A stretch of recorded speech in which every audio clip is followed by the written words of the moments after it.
6 मई की आधी रात भारत के फाइटर प्लेन तैयार थे, जैसे दुश्मनों की सांसें गिन रहे हों।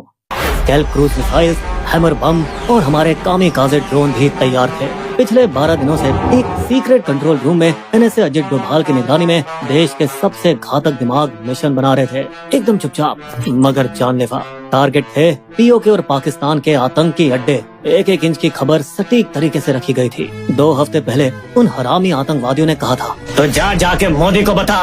लेकिन अब प्रधानमंत्री का जवाब साफ था, देश की बेटियों के संदूर की कीमत तुम्हें चुकानी होगी पाकिस्तान। एक मिशन उन भारतीय महिलाओं के बदले और न्याय के लिए, जिनके पहलगाम आतंकवादी हमले में सुहाग उतर गए। ऑपरेशन सिंदूर, वायुसेना, नौसेना और थल सेना का ऐसा जोड़ जो दुश्मन को उसके सपने में भी दिखे और उसकी नींद उड़ा दे।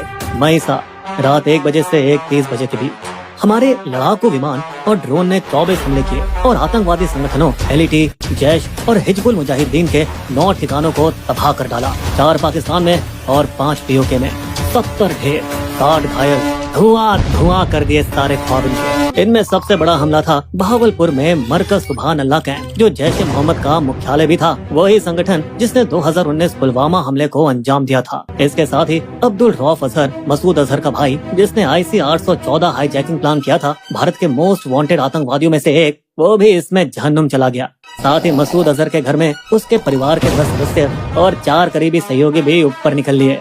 फिर LET मुख्यालय मुरीद के, जहां 26/11 मुंबई हमले के दोषी अजमल कसाब और डेविड हेडली की ट्रेनिंग हुई थी, वो भी नस्तनाबूद कर दिए गए। मुजफ्फराबाद POK में शवाईद अल्लाह कैंप, एक LET ट्रेनिंग सेंटर जिनका पहलगाम हमले और 2024 में पहले के सोनमर्ग और गुलमर्ग हमलों में हाथ था, तबाह कर दिए गए। इसके साथ ही साथ ध्वस्त हो गया मरकज अब्बास, जो कि LOC से 13 किलोमीटर दूर था। इस LET कैंप में फिदाइन सुसाइड बॉम्बर्स को ट्रेनिंग दी जाती थी।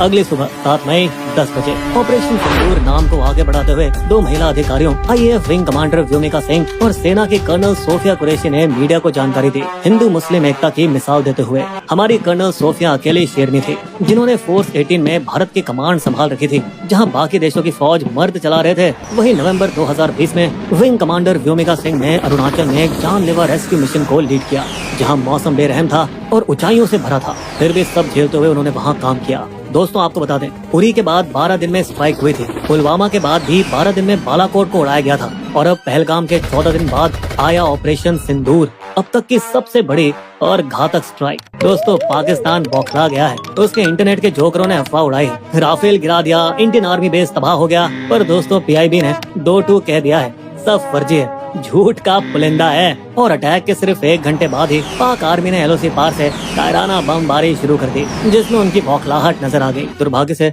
बॉर्डर के गांव में 15 मासूम भारतीय मारे गए, जिनमें 4 छोटे छोटे बच्चे भी थे और एक जवान भी शहीद हुआ। तो कहीं ना कहीं ऑपरेशन की कीमत दोस्तों हमें भी चुकानी पड़ी। यहाँ सबसे बड़ी बात ये थी कि IAF ने पूरा ऑपरेशन पाकिस्तानी एयर स्पेस में घुसे बिना कर दिया, क्योंकि स्टेल्थ मिसाइल की रेंज 250 किलोमीटर से ऊपर है। वहीं हैमर की रेंज 50 से 70 किलोमीटर है। और दोस्तों, कामिकाज़े ड्रोन GPS से लैस होते हैं, जिनको कहीं से भी उड़ाया जा सकता है। इसके साथ ही सबसे गहरी चोट लगी जैश ए मोहम्मद के हेडक्वार्टर को बहावलपुर में, जो कि पाकिस्तान के अंदर 100 किलोमीटर की दूरी पर था। अब क्योंकि ये हमारे नए हथियारों की रेंज में था, तो हमने एकदम सटीक वार किया।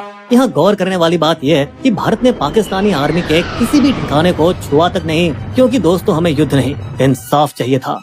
लेकिन 7 से 8 मई की रात को पाकिस्तान ने फिर हरकत की। उसके ड्रोन और मिसाइलें 15 भारतीय शहरों की तरफ बढ़ी, पर हमारे सुदर्शन चक्र ने यानी S-400 सिस्टम ने खुद को बिजली जैसे एक्टिवेट किया और सारे पाकिस्तानी हथियारों को हवा में ही फोड़ दिया। ये तो कुछ भी नहीं, फिर हमारे हार्पी ड्रोन निकाले गए और पाकिस्तान के HQ-9 मिसाइल लॉन्चर और एयर डिफेंस को लाहौर में ही ठिकाने लगा दिया। दोस्तों, बता दें कि 8 मई की रात को भी पाकिस्तान ने सस्ते हमास स्टाइल रॉकेट हमले करने की कोशिश की थी जम्मू, पंजाब, राजस्थान के भारतीय आर्मी ठिकानों पर, मगर फिर से इंडिया ने उनका गेम ओवर करके दिखा दिया। तो दोस्तों, पिछले 2 हफ्तों में भारत ने पाकिस्तान पर लगातार दबाव कैसे बनाए रखा, आतंकवादियों की फुल प्लानिंग बेनकाब कैसे की, और ऐसा क्या हुआ जिससे हमारी सुरक्षा में सेंध लग पाई।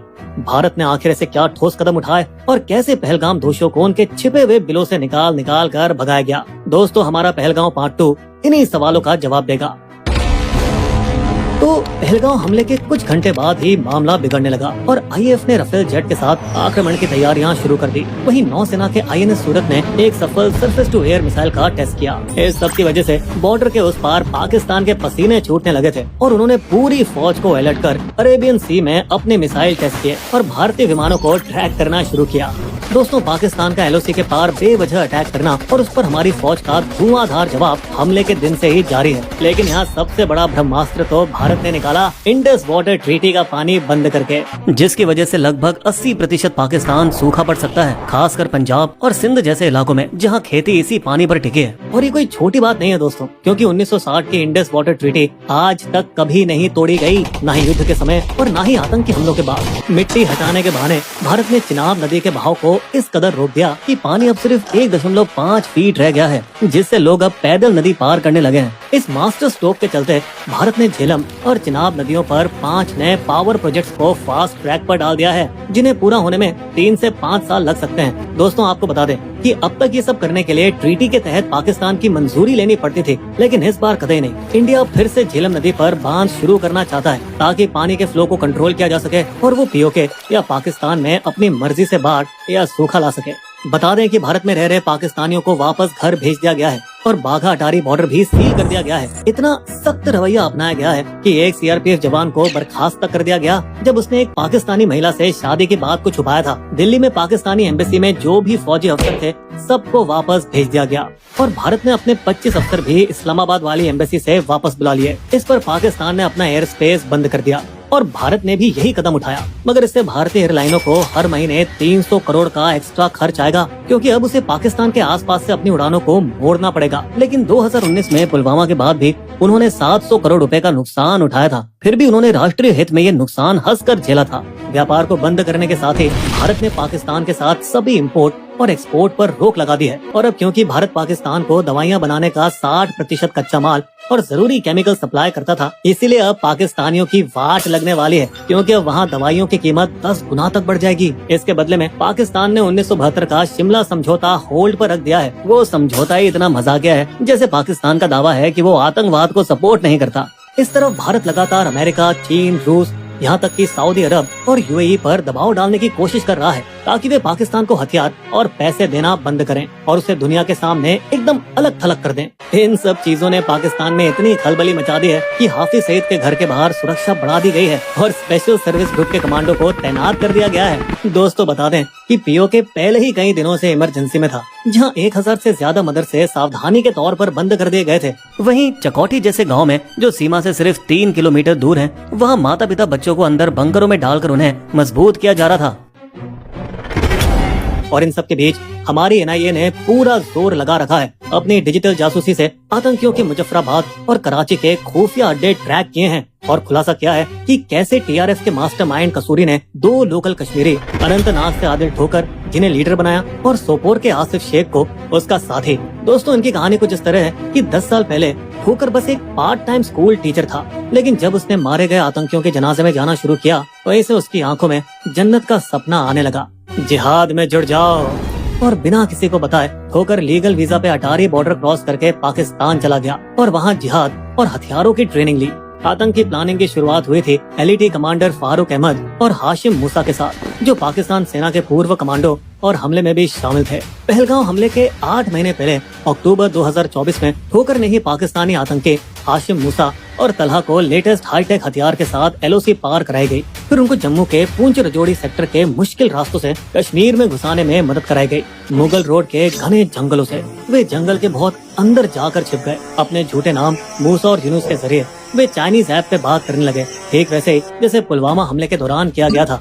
दोस्तों, बता दे, पुराने एंटीना वाले मोटे फोन नहीं थे, बल्कि थे लेटेस्ट चाइनीज सैटेलाइट स्मार्टफोन और इनमें satellite texting, GPS calling, internet जैसे सारे फीचर्स थे जिन्हें ट्रैक करना बेहद ही मुश्किल था, जिनका इस्तेमाल किया गया हमले के दौरान अपने पाकिस्तान में बैठे कायर आकाओं के साथ जुड़े रहने के लिए, जैसे कि कोई कंट्रोल रूम ऑपरेशन चल रहा हो। ये कुछ वैसा ही था जैसे 26/11 मुंबई हमलों में हुआ था। दोस्तों, बता दें कि सर्च ऑपरेशन के दौरान आदिल और आसिफ के घर से धमाके का सामान बरामद हुआ था, जिसके बाद उन गद्दारों के घर नष्ट कर दिए गए थे ताकि एक मिसाल कायम की जा सके और युवाओं को पाकिस्तानी आतंकवादियों से जुड़ने से रोका जा सके। इन सब के बावजूद दोस्तों हमने गलतियां तो की हैं, जिसको सरकार ने पार्टी बैठक में भी माना। हम इस हमले को रोक नहीं पाए। हमने गलती कर दी बिना सिक्योरिटी को बताए। बेसरन को इस साल जल्दी खोल दिया गया बिना सिक्योरिटी को बताए। लेकिन दोस्तों रिपोर्ट्स कहती है कि बेसरन तो साल के ज्यादातर टाइम खुला ही रहता है, सिर्फ बहुत ज्यादा बर्फ पड़ने पर ही बंद होता है। यहाँ समस्या दरअसल ये थी कि सबसे पास का चेक पोस्ट भी बहुत दूर था, पहाड़ी के बेस पर 10 से 11 किलोमीटर दूर, जहाँ राष्ट्रीय राइफल RR की 3री बटालियन और CRPF की 116वीं बटालियन तैनात रहती है। इसी वजह से ऊपर बेसरन पर फोर्स काफी देर बाद पहुंची, क्योंकि पहले 2.5 किलोमीटर तो ATV और बाइक से कवर किए गए, लेकिन अगले 4.5 किलोमीटर उन्हें कीचड़ और दलदल में भागते हुए कवर करना पड़ा। दोस्तों बता दें कि रॉ और IB ने अप्रैल की शुरुआत में ही अलर्ट जारी कर दिया था, लेकिन कहीं और का। श्रीनगर और पहाड़ियों के पास संदिग्ध लोग देखे गए हैं, टूरिस्टों पर हमला हो सकता है। जिसके बाद सुरक्षा बलों ने तेजी से कार्रवाई की। दाचिगाम नेशनल पार्क और श्रीनगर के निशात बाग क्षेत्र में 2 हफ्तों के लिए गश्त बढ़ा दी गई। दोस्तों यहाँ सोचने वाली बात है कि क्या हमले की योजना 19 अप्रैल के लिए बनाई गई थी, जब हमारे प्रधानमंत्री कटरा से श्रीनगर की पहली ट्रेन शुरू करने के कार्यक्रम में गए थे, जिस योजना को आखिरकार खराब मौसम की वजह से रद्द कर दिया गया। और क्या यही वजह थी कि फिर आतंकवादियों ने अपना टारगेट बदलकर बेसरन मैदान को बना लिया। वे 20 और 21 अप्रैल को आम कपड़ों में वहाँ रहकी करते रहे, जबकि सुरक्षा बल श्रीनगर में उनकी तलाश कर रहे थे। और दोस्तों बिना किसी सुराग के श्रीनगर में तलाश को उसी सुबह बंद कर दिया गया जिस सुबह पहलगांव में हमला हुआ था, जिसकी कोई जानकारी नहीं थी। दोस्तों बता दें 2016 के पठानकोट हमले के बाद 778 किलोमीटर LOC पर घुसपैठ रोकने के लिए हाईटेक सुरक्षा सिस्टम CIBMS लगाया गया था, जिससे बॉर्डर की निगरानी मजबूत हुई थी और आतंकियों के छुपे हुए ठिकानों का पता लगाने के लिए ड्रोन से निगरानी की जा रही थी, जो कि पीर पंजाल के घने जंगलों की वजह से पूरी तरह से नाकाम हो गई। वहीं बेसरन जैसे हाई रिस्क जोन में ना तो कोई कैमरा था, ना ही कोई ड्रोन।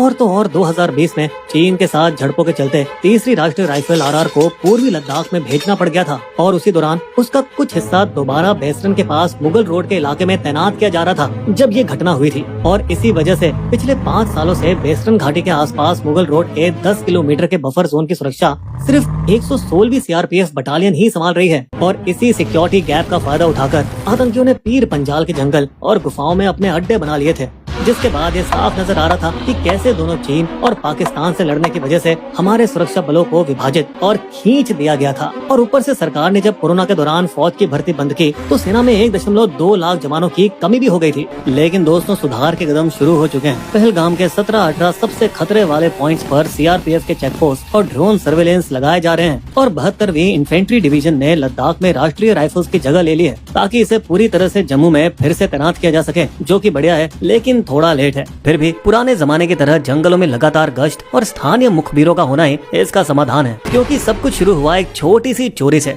जब पाकिस्तानी आतंकवादियों ने कुछ टूरिस्ट की लाशों से 2 मोबाइल चुरा लिए थे। हाँ, वही मोबाइल जो बने भारत की सुरक्षा एजेंसियों के सबसे बड़े सुराग, जिसकी मदद से उन्होंने आतंकियों को ढूंढ निकाला अनंतनाग के हपटनार गांव के पास के घने जंगलों में। लेकिन दोस्तों वो जंगल का रास्ता खतरनाक था और हमारी सेना के पहुंचने से पहले ही आतंकी एक बार फिर गायब हो गए। फिर कुछ दिन बाद हमारे सुरक्षा बलों ने उन्हें फिर ढूंढ निकाला और कुलगाम के जंगलों में हुआ एनकाउंटर, लेकिन आतंकी फिर से तूफान के धुएं की तरह गायब हो गए। इस बार खास बात ये थी कि पहले जैसे ही लोग गांव वालों के घर में जबरदस्ती घुसकर खाना खाते थे, अब भूखे आतंकी डिनर टाइम पर घरों में घुसकर जल्दी से रोटी चावल उठाकर भाग जाते हैं, जिससे ये पता चलता है कि कई स्थानीय कश्मीरी इन आतंकवादियों का समर्थन नहीं कर रहे, बल्कि सुरक्षा बलों को जानकारी देने में मदद कर रहे हैं। यहाँ तक कि वे मोमबत्ती लिए आतंकी हमले का विरोध भी कर रहे हैं, जो पहले कभी नहीं हुआ। इंडियन नेवी के लेफ्टिनेंट विनय नरवाल की पत्नी, जिनकी इमेज वायरल हुई थी, वह भी इनके समर्थन में आई। मुझे बस शांति चाहिए,